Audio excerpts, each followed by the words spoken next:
What's up, guys? Uncle Freedom coming to you raw from the workbench. It's my day off. I'm actually getting some other stuff done today, but there's a lot of neat stuff, like really close on the horizon that I really just haven't talked to any of you guys about. So it's kind of one of those like, hey, by the way, there's cool shit. Is what it is. But so some of the new stuff that I've got going on right now, and as I'm working through some of the stuff, like so. I've kind of covered what we figured out was wrong with this guy here, my Gen 545 with the ramjet. But in messing with that, I decided I would start playing with tuning the recoil spring assembly. And I looked around a bunch of their stuff, and then I actually came across NDZ. I'm not selling anything, YouTube. I don't have the capacity to sell anything, and I have no links that go to this guy at all. Just what it is. If you're wanting to know more about the gear that I talk about here, or me, or get in touch with me, it's violentalgebra.com. That's my website where I have no sales whatsoever for any reason ever. violentalgebra.com. That's me. Also, biggest supporter of what I do here, outlastsupply.com. Great people, everything from tools and survival food, you name it, it's there. Good folks. Now that we got that part over with. So I went with this guy, NDZ Performance. So they use ICMI recoil springs, and I bought like their kit. So I could try a bunch of different weights, just messing around with it, seeing kind of how that all works.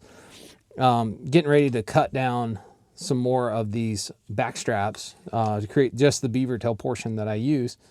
But there's some neat stuff like en route to me. Probably one of the coolest things I had recently is I met another gentleman that's in my sphere.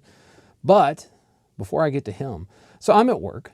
The other day, I reach in, I go to grab my light, and my Thrym switchback, my beloved Thrym ring, rips off of the light. Just completely broke. No reason whatsoever.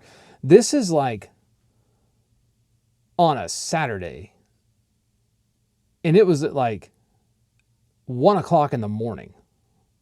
I was like, crap. So I sent an email to Thrym because I'm like, they'll see it when they come to work on Monday or whatever. I want them to know it broke, so they know it broke. So I get an email back that night, like literally within like 15 or 20 minutes. I get an email back from one of the people at Thrym telling me, nope, that's crazy.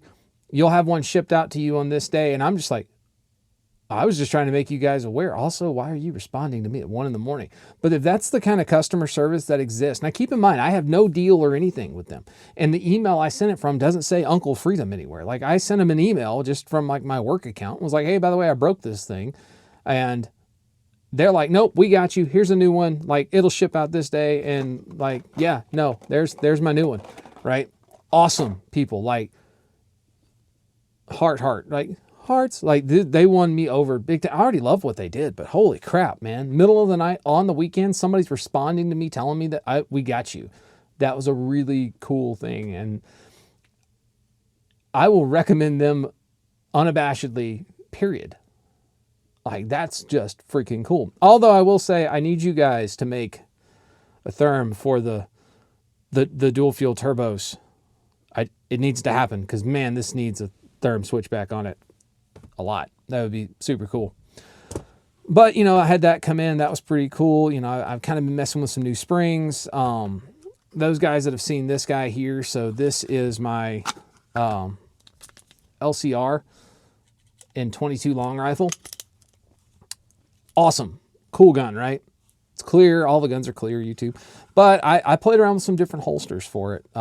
Leather, a pocket, whatever. And I ended up getting a Filster City Special, which is awesome. And I put a DCC clip on it. This thing fits amazingly. So got that guy in. I got some new speed loaders in to try out for the 8-shot in there. And then I've also got the Tough strips. Excellent. Really cool stuff. Those came in. Been playing with that. Also, if you get the guide rod stuff, you have to do like the guide rod tool. This is pretty cool for changing out the springs on the guide rod itself when we go to do it, which is kind of neat. Then some new stuff from Griffin, right? So I'm getting ready to do a Griffin Mark II rifle. That's coming, and then I'll have a lower from them as well to check out. So I'm getting ready to do this video on the rifle. Well, part of what we talked about when we were doing through the whole process was they really kind of wanted to see a full Griffin build out. And I'm like, that sounds cool. So Griffin makes optics, if you didn't know. So Griffin sent this complete setup out. So this is one of their their mounts. Their mounts are awesome, right? So all these little holes you see around it are actually tapped. And then I have the RTO on here, which if you look at it, so this is a Griffin Armament enclosed like pistol dot, right? Acro footprint. And this is their 1:8. So this is a 1:8 first focal plane, actually pretty cool reticle.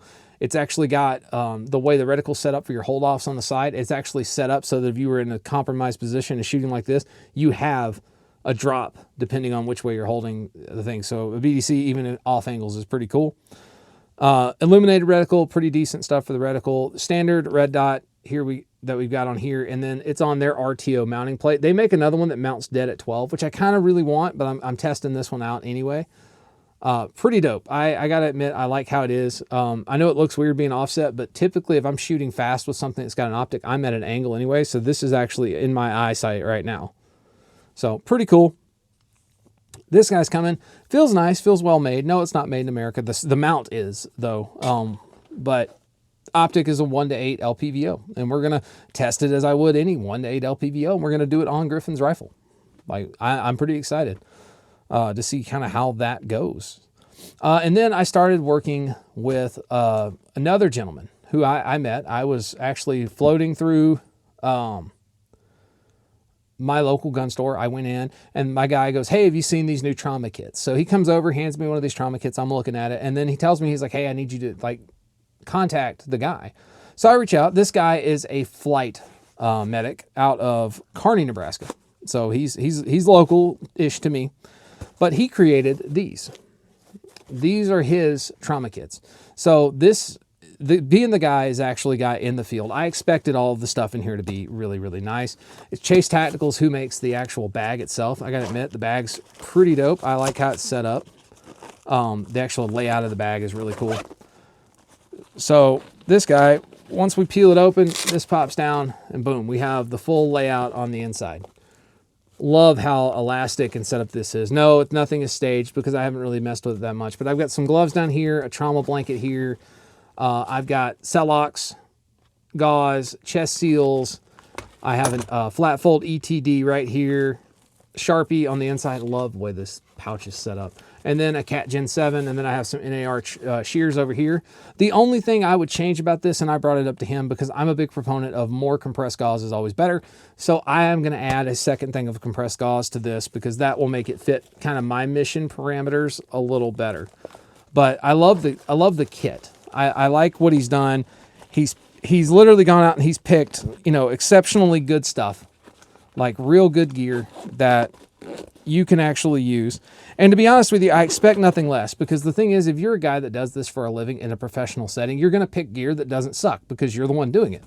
But yeah, this is his setup right here, right? And this is his little personal kit that he makes. Not super expensive in the realm of gear goes, but he's a local guy to me. He's trying to do some cool stuff. And I even told him, like, hey, if you sell a bunch of these, like, I would be willing to do a free class talking about this to people. So we may be doing that as well. Pretty excited seeing how that goes. I've been pretty stoked, like getting it in, seeing it, talking to the guy that's doing it. It's really nice. Let's see, what else do we got coming down the pipe? Oh yeah, the new a new Vector optic, right? Their pistol dot did really freaking well in the budget realm. And this is their large enclosed red dot emitter. It's got armor shield on the outside. Pretty cool, a little bulky. I've got it on a Unity Absolute riser to bring this guy up to the height that I want to see coming through it. So, I mean, all in all, not bad. Also had somebody introduce me to a sunglasses company, right? So I'm not a sunglasses nerd, but I don't believe in owning cheap sunglasses. And a lot of that's because I have really sensitive eyes to sunlight. When it's very, very bright outside, it really bothers me. So I kind of like, this company popped up, darkest sunglasses ever. So this is Toro Eyewear. I don't know who they are really, other than their stuff popped up on my thing. These are the range is what these are called. They're made in China frames and stuff, but like polarized, kind of that classic Wayfarer vibes. But these are what's known as a C4 lens. And it's like looking through a welding helmet. Like these are dark. But I will say, like, It's super bright day. I had these on after we got all the snowfall. So we had tons of snow on the ground, blinding bright white light everywhere, bouncing off of every conceivable surface. I had those on, didn't bother me at all. No headache from the sun, which was pretty exceptionally cool. I've been a big fan since I've got them. Like I said, the thing is, I would say buy American, support American, but dude, I can't even guarantee the Oakleys I'm buying are made in America anymore. Like Ray-Bans are always made in Italy. I know that. Costas used to only be here, but now like there's Chinese and Taiwan Costas. So I don't really know what the answer is, but I know so far that I've won those. They're very comfortable and they work really freaking well. Take that for what you will, man. Like it is what it is. Let's see, what else did I want to talk to you about? So upcoming stuff, a lot of really cool stuff coming down the pipe. The Ruger RXM, the new Koa Glock offering, some Magpul stuff. And then I decided that I'm going to take on learning something new. I want to do some stippling work. Now, I'm the first one to tell you, like, send your stuff to people that don't suck, right? Like, I'm not a dude you want stippling anything. It's just not going to happen. But for my own gear, I'm like, you know what? I'm kind of curious. So I've been doing like most good people. I'm like, you know, stippling the Glock box. Seeing how it reacts, seeing how it feels and stuff. Like I have my hands on that. I have a Dremel and I have all the stuff to do like double undercut and stuff. So I'm looking forward to it, like learning some more about it. The revolver content's going to be insane and awesome, right? Like things like this City Special and LCR that is still clear. And like I painted this, but man,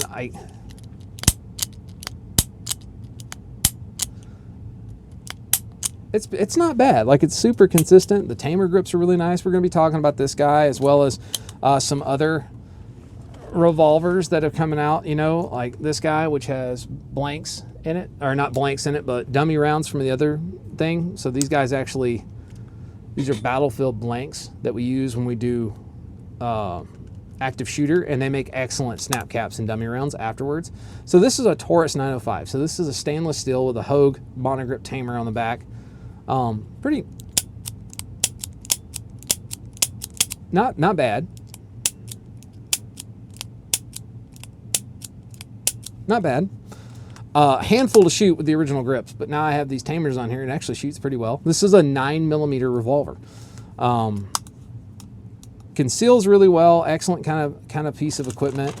You know, fits into things like this Borowski like pocket holster for J-frame pretty well. Another thing, which I tell everybody to give up their vices, but this was just really cool. So there's this company out there, Z-Caddy, right?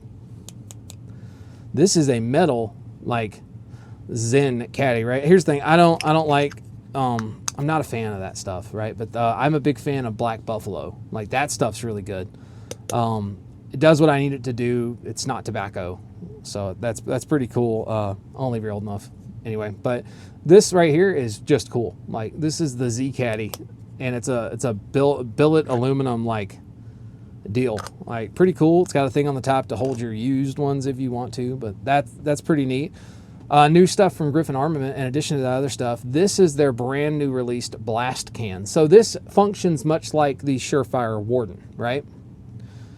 So the Surefire Warden is a blast diverter for Surefire muzzle devices. Griffin, on the other hand, made a blast diverter for everyone's muzzle devices. This is a hub mountable version.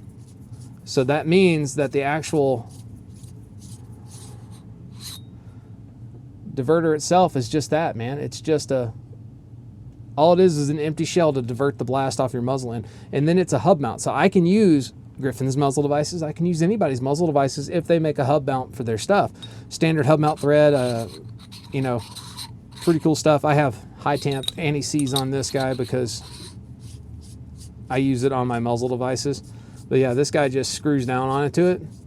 So this is not a suppressor. It literally just forwards the blast off of your muzzle device, which is kind of cool. Runs the same dual lock that I run on all my other stuff. So I can literally pop this on to anything and change the dynamic of how the blast is coming out. Instead of coming out this way, it just comes out the front. So that's pretty cool, man. That's a new thing from Griffin. And I really dig the fact that they decided to, you know what? We're not going to make it so that you only can use Surefire. Like you can use anybody's muzzle device as long as they make a hub mount for it, which is great. So YHM or any of these other guys, if they make a hub mountable thing, you can do it. And I think it's cool that Griffin was like, you know what? We're going to make a cool use item, but we're going to let you use anybody's muzzle devices, not just our own. When I talked to him, I'm like, hey, I've already got a dual lock piece. Can you just send the can? So they did. They sent the can, and like I put it on, went to the range with it, and I was like, it changes the tone, right? Because it's not so boom, boom, and it doesn't mess with your recoil impulse. It just fires the sound downrange. So it's not as potent to your ear up close. It also doesn't affect your buddy to your left and your right, which is also a very, very good idea. Looking forward. I got a new phone coming now. We're getting a new phone. I'm getting the Galaxy S25 Ultra. So the newest phone. I'm not a phone guy. I don't know anything about them, but that one looked like it had more stuff than this one. So that's why I did it. But yeah, looking forward to that. I'm really excited to bring you guys the Koa, the Griffin rifle. There's another rifle build due this year. We're going to do some bolt guns this year. A lot of revolver content. We're going to talk about some stuff that's sure to make some people uncomfortable. And I'm going to wrap some uncomfortable truths into people because I can. Oh yeah, my new pen. This is the bolt liner from TI2. Really cool company out of Hawaii. I've been a supporter of his for like 8 years. He makes really cool stuff. So yeah, that's the new stuff we got going on, man. And again, Filster just kills it with this thing. This is just awesome. So if you're a snubby guy, I don't know why you wouldn't want, I mean, you hear that? Like, that's cool. I went with the 22 LCR for those of you wondering, because a fully loaded 22 LCR is like 15 ounces. Also, very little to no recoil. Easily make shots at 25 yards, very accurate, very lightweight. Grips are amazing on it, and I can get a really cool holster for it. So there you go, guys. Raw from the bench, stuff that's coming, what I'm working on, and yeah, I'm looking forward to it. I will say that Griffin really, like, their mounts are something else. Like they've got something going on, and I was really excited to see another company putting out. Now, yes, I know, right? He's assembling kits. Here's the thing: everybody's assembling kits, because unless you're TacMed Solutions or you're North American Rescue or H&H, you're not making the gauze and all this other stuff. It's not gonna happen. Like I don't know about Rhino Rescue. I don't know. But I will tell you, like, you're not making that stuff. The part you're doing is curating it so that people can buy an included kit, which is what he's done, which is pretty cool. So guys, I'm Uncle Freedom. Take care of yourself. Take care of each other. Until next time, I'll see you later.